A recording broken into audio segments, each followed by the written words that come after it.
BJP ಭಿನ್ನರ ವಿರುದ್ಧ ದೂರು ನೀಡೋದಕ್ಕೆ ಬಿವೈ ವಿಜಯೇಂದ್ರ ಸಜ್ಜಾಗಿದ್ದಾರೆ. ವಿಜಯೇಂದ್ರ ದೆಹಲಿಗೆ ಹೋಗಿದ್ದಕ್ಕೆ ಸ್ವಾಗತ ಅಂತ ರಮೇಶ್ ಜಾರಕಿಹೊಳಿ ಹೇಳಿದ್ದಾರೆ.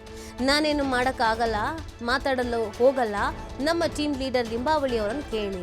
ನಮ್ಮಲ್ಲಿ ಏನೇ ಮಾತನಾಡಿದ್ರು ಅರವಿಂದ್ ಲಿಂಬಾವಳಿ ಅವರೇ ಮಾತನಾಡೋದು. ನಮ್ಮ ಕಮಿಟಿ ನಿರ್ಣಯ ಆಗಿದೆ, ನನಗೆ ಮಾತಾಡೋಕೆ ಬೇಡ ಅಂತ ಹೇಳಿದ್ದಾರೆ. ಬಾಗಲಕೋಟೆಯಲ್ಲಿ ಮಾಜಿ ಸಚಿವ ರಮೇಶ್ ಜಾರಕಿಹೊಳಿ ಈ ಸ್ಟೇಟ್ಮೆಂಟ್ ಕೊಟ್ಟಿದ್ದಾರೆ.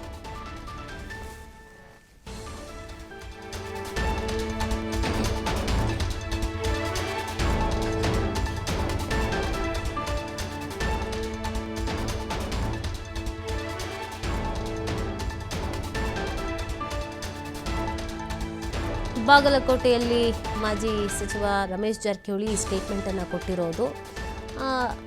ದೂರು ಕೊಡಕ್ಕೆ ಹೋಗಿದ್ರೆ ಸ್ವಾಗತ ಅನ್ನುವಂಥ ವಿಚಾರವನ್ನು ಹೇಳಿದ್ದಾರೆ.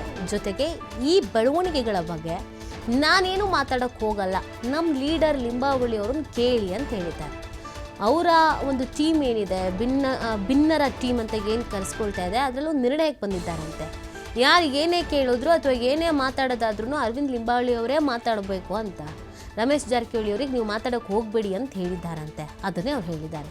ನನಗೆ ಮಾತಾಡೋಕ್ಕೆ ಹೋಗಬೇಡಿ ಅಂತ ಹೇಳಿದ್ದಾರೆ, ನಾನೇನು ಮಾತಾಡಲ್ಲ, ನಮ್ಮ ನಾಯಕರೇ ಮಾತಾಡ್ತಾರೆ, ಏನೇ ಇದ್ರೂ ಅವ್ರನ್ನೇ ಕೇಳಿ ಅಂತ ಹೇಳಿದ್ದಾರೆ.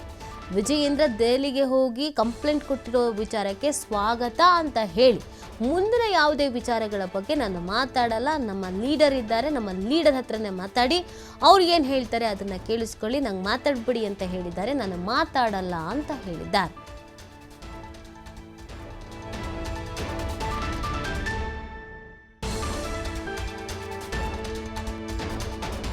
ನೋಡಿ, ಈಗ ನಾವು ನಮ್ಮ ಟೀಮ್ ಲೀಡರ್ ಆಗಿ ಅರವಿಂದ್ ಲಿಂಬಾವಳಿ ಒಬ್ಬರು ಮಾತಾಡಿದ್ರೆ ನಮ್ಮಲ್ಲಿ ಇದಾಗಿದೆ, ಒಂದು ಡಿಸಿಷನ್ ತೊಗೊಂತೀವಿ. ಅದಕ್ಕೆ ದಯವಿಟ್ಟು ನಾವು ಮಾತಾಡಿದ್ರೆ ಅವ್ರು ಮಾತಾಡ್ತಾರೆ, ನಾವು ಮಾತಾಡೋದು ನಮ್ಮ ಕಮಿಟಿ ನಿರ್ಣಯ ಆಗೈತೆ. ನಾವು ಯಾರು ಮಾತಾಡಿಲ್ಲ, ಅರವಿಂದ್ ಲಿಂಬಾವಳಿ ಒಬ್ಬರು ಮಾತಾಡೋದು. ವಿಜೇಂದ್ರ ಅವರು ಡೆಲ್ಲಿಗೆ ಹೋಗಿದ್ದಾರೆ, ಈ ಏನು ಬನ ರಾಜಕೀಯ ವಿರುದ್ಧ ಕಂಪ್ಲೇಂಟ್ ಮಾಡ್ಲಿಕ್ಕೆ ಹೋಗಿದ್ದಾರೆ. ಕೊಡು ಸ್ವಾಗತ, ಥ್ಯಾಂಕ್ ಯು.